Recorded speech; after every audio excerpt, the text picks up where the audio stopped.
Méditation de la communauté des disciples du Christ vivant en ce jeudi de la 33e semaine du temps ordinaire, année liturgique B. Évangile de Jésus-Christ selon saint Luc, au chapitre 19, les versets 41 à 44.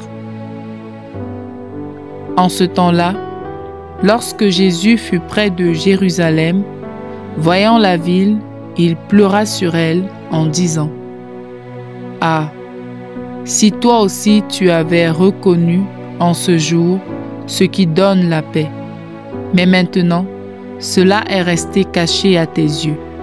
Oui, viendront pour toi des jours où tes ennemis construiront des ouvrages de siège contre toi, t'encercleront et te presseront de tous côtés. Ils t'anéantiront, toi et tes enfants qui sont chez toi. Et ils ne laisseront pas chez toi pierre sur pierre, parce que tu n'as pas reconnu le moment où Dieu te visitait. » Acclamons la parole de Dieu. Méditation. Bien-aimés dans le Seigneur, Dieu soit loué en tout temps. Ce passage de l'Évangile nous invite à comprendre qu'il est dangereux pour un peuple ou une personne de fermer son cœur à Dieu. Sans lui, il est impossible de connaître la véritable paix et le bonheur qui viennent de lui seul. Dans ce texte, Jésus pleure sur Jérusalem, prévoyant sa destruction. Pourquoi? Parce que ses habitants n'ont pas reconnu le moment où Dieu les visitait.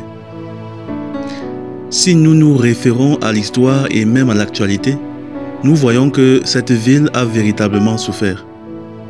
Les guerres incessantes qui opposent Israéliens et Palestiniens en sont un triste témoignage. Cependant, les larmes de Jésus ne se limitent pas à Jérusalem.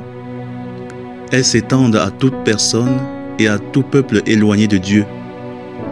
Jérusalem est bien plus qu'une ville. Elle symbolise chacun de nous. Nous sommes le lieu où Dieu veut habiter. Nous sommes le temple de Dieu. Si nous ne reconnaissons pas les moments où il nous visite, ce qui est arrivé à Jérusalem pourrait aussi nous arriver. Lorsque nous fermons nos cœurs, nous nous éloignons de sa lumière et notre vie perd alors son sens.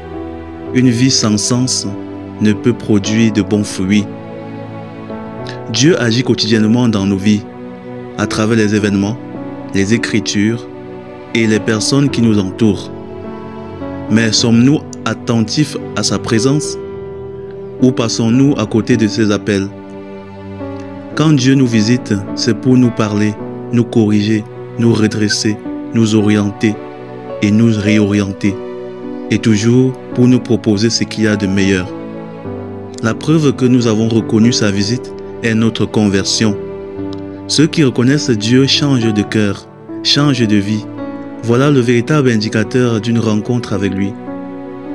Depuis que Dieu nous interpelle, avons-nous pris le temps d'écouter ce qu'il nous dit ou nous reproche? Avons-nous accepté de quitter nos égarements pour marcher dans ses voies? Reconnaître les visites de Dieu est essentiel, car notre bonheur en dépend. L'exemple de Jésus pleurant sur Jérusalem nous rappelle que Dieu ne se réjouit jamais du malheur, mais nous appelle toujours à revenir à lui. Prions. Dieu notre Père, nous te louons et te bénissons pour ta miséricorde infinie et ta patience envers nous. Par ton Fils Jésus-Christ, tu viens sans cesse à notre rencontre pour nous offrir la paix et le salut. Ouvre nos cœurs pour que nous reconnaissions ta présence dans notre vie. Aide-nous à écouter ta voix, à accueillir tes reproches et à nous convertir pleinement à toi. Ne nous laisse pas passer à côté de tes appels, mais guide-nous sur le chemin de la vie véritable. Par Jésus-Christ, ton Fils bien-aimé, qui vit et règne avec toi dans l'unité du Saint-Esprit pour les siècles des siècles. Amen. Intercession. Marie, Mère de Jésus et notre Mère, tu as su écouter et accueillir la parole de Dieu avec foi et humilité. intercède pour nous auprès de ton Fils. Aide-nous à reconnaître ses visites dans notre quotidien, comme tu as reconnu la grandeur de son œuvre dans ta vie.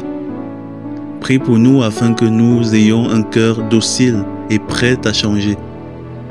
Obtiens pour nous la grâce d'une conversion sincère, afin que notre vie témoigne de l'amour et de la miséricorde de Dieu. Ô Marie, reine de la paix, intercède pour la réconciliation entre tous les peuples, en particulier pour Jérusalem et le monde entier. Amen. Exercice spirituel. Prenons un temps chaque jour pour méditer un passage des Écritures. Demandons au Seigneur de nous révéler ce qu'il veut nous dire à travers ce texte. Notons nos réflexions et engagements. À la fin de chaque journée, faisons un examen de conscience. Où ai-je senti la présence de Dieu aujourd'hui? Ai-je répondu à son appel ou l'ai-je ignoré? Identifions une situation ou une relation qui nécessite un changement dans notre vie. Engageons-nous à faire un premier pas cette semaine en nous appuyant sur la grâce de Dieu. Loué soit Jésus-Christ. À jamais.